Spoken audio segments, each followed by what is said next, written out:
So friends, नमस्कार, welcome, प्रणाम आप सभी लोगों को मेरा।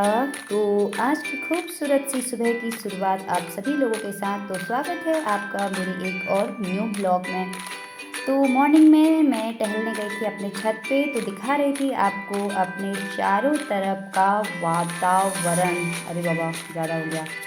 तो बहुत ही खूबसूरत सा लग रहा था। ये हमारी छत से है ना, वो नैनीताल का नज़ारा भी दिखता है। वो पहाड़ियाँ बहुत ही खूबसूरत लग रही थी।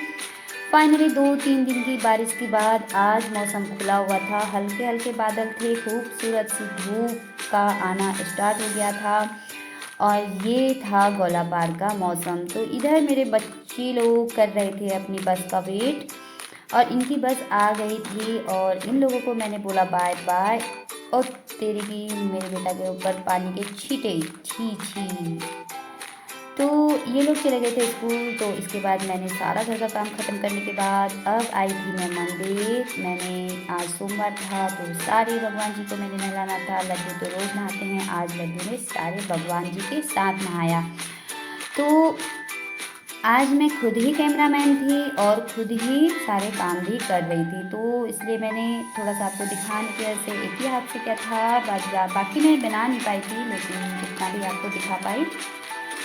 तो फ्रेंड्स, अगर आप मेरे चैनल पे न्यू हैं तो प्लीज़ मेरे चैनल को लाइक कीजिएगा, शेयर कीजिएगा, कमेंट कीजिएगा, हाँ, और सब्सक्राइब ज़रूर कीजिएगा। बेल आइकन को क्लिक ज़रूर कीजिएगा ताकि न्यू नोटिफिकेशन आपके पास पहुंच सकें।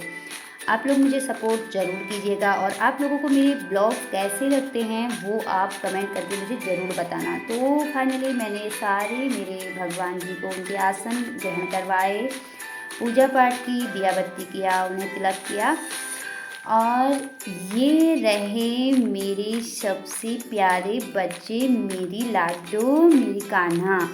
वाह, आज तो कुछ बात ही अलग थी। इन्हें सुंदर सी, इतनी प्यारी सी मेरी बच्ची लग रही थी। तो पूजा पाठ ख़त्म करने के बाद मैं लड्डू के लिए सबसे पहले ले आई भोग में आज उनके लिए दूध और मिश्री था। तो लड्डू आप खाइए, हम चलते हैं।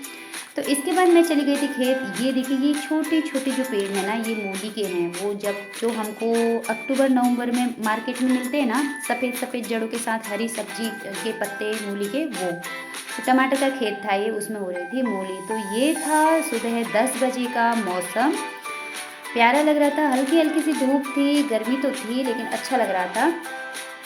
तो इसके बाद मैं घर आई और तैयार हुई, हमें कहीं जाना था। ये मेरी सासू माँ थी, इनको पता नहीं था कि मैं शूट कर रही हूँ। तो अचानक इन्होंने मुझे देखा तो मुझे बड़ी ज़ोर से हंसी आई। तो हमें जाना था, हम गए हुए थे जो आरजे कॉस्मेटिक, मैंने इससे पहले भी आपको दिखाया था। वहीं पर जो हमारा बूथ का जो कार्यक्रम होता ना, उसके बारे में थोड़ा सा हमें इन्फॉर्मेशन कलेक्ट करना था। तो हम लोग यहाँ पहुँचे हुए थे। हम कुछ ही महिलाएं थी, लेकिन इसमें हैं तो हम लोग 11-12, लेकिन आज सभी लोग शामिल नहीं हो पाए थे। तो हमने डिस्कस किया, उसके बाद जो भी फाइनल हुआ वो हम लोगों को एक दूसरे को बताया और इसके बाद मैं आ गई थी घर। घर आने के बाद कुछ मस्ती हो जाए, कुछ टाइम पास हो जाए, इसके लिए मैं बना रही थी इंस्टाग्राम के लिए अपनी एक वीडियो। अब वो क्या बना रही थी उसके लिए तो आपको मेरे इंस्टाग्राम पे जाना पड़ेगा। तो दोपहर 12 बजे का ये मौसम था, काफ़ी तेज़ धूप थी। तो मैंने अपनी जो मक्का गिरी हुई थी खेत में, उसे मैं घर लेके आई थी। वो जम रही थी तो इसलिए मैंने उसे धूप पे फैला दिया। और इसके बाद जो है आज दोपहर के खाने में झोली भात था, ये बड़े वाले लड्डू का, ये छोटे वाले लड्डू का, ये पापा जी का, क्योंकि साहब जी दोपहर के खाने पे घर आए थे। तो ये मेरे लड्डू का और ये मेरी गैया मैया का। तो हम लोगों ने खाना खाया और ये रहा आजकल का गोलापार का मुख्य कार्यक्रम। भाई धूप आ गई है, मक्का फैलाओ फैलाओ फैलाओ, बारिश आ गई है, मक्का को समेटो समेटो। सुबह हो गई है, मक्का फैलाओ फैलाओ, शाम हो गई है, मक्का को समेटो।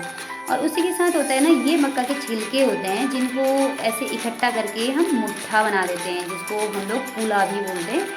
इस तरीके से ये बिखरा हुआ नहीं होता, अच्छा लगता है, कहीं भी रखने में आसानी होती है। तो शाम के टाइम मैं चली गई थी खेत की तरफ। इस तरीके से हम लोग आजकल घास बनाते हैं मक्का के खेत से।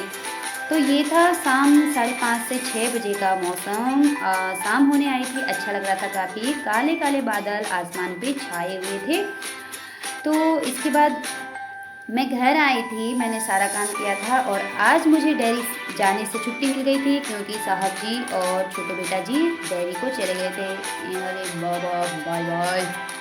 तो ये लोग चले गए थे, मैंने फिर सारा घर का काम संभाला और इसके बाद अच्छा लग रहा था ना, शाम का टाइम अच्छा लगता है। तो इसके बाद बेटा जी लोग घर आए और इनकी पूजा पाठ शुरू हो गई थी। इन्होंने करी पूजा पाठ और मैंने करी खाने पीने की तैयारी।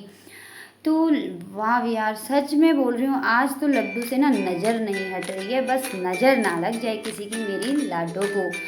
तो इसके बाद आज रात के खाने में हमारा, अच्छा नहीं, इसके बाद ना मेरी आइसक्रीम पार्टी चली थी। रात के खाने में आज भिंडी और रोटी थी, ये छोटे वाले लड्डू का, ये बड़े वाले लड्डू का, ये लड्डू का और ये गैया मैया का।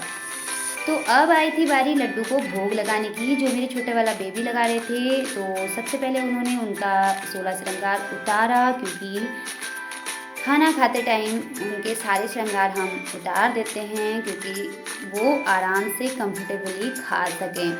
तो बेटा जी ने उन्हें भोग लगाया और मैं तब तक और काम निपटा रही थी।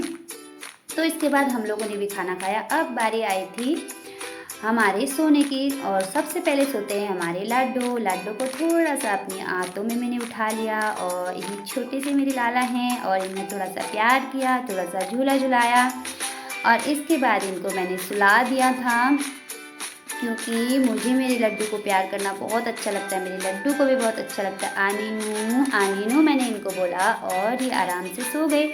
इनको मैंने हल्के से कपड़े से इनको ढका दिया क्योंकि अब हल्का सा ठंडा लग रहा है और बाबू भी सो गया।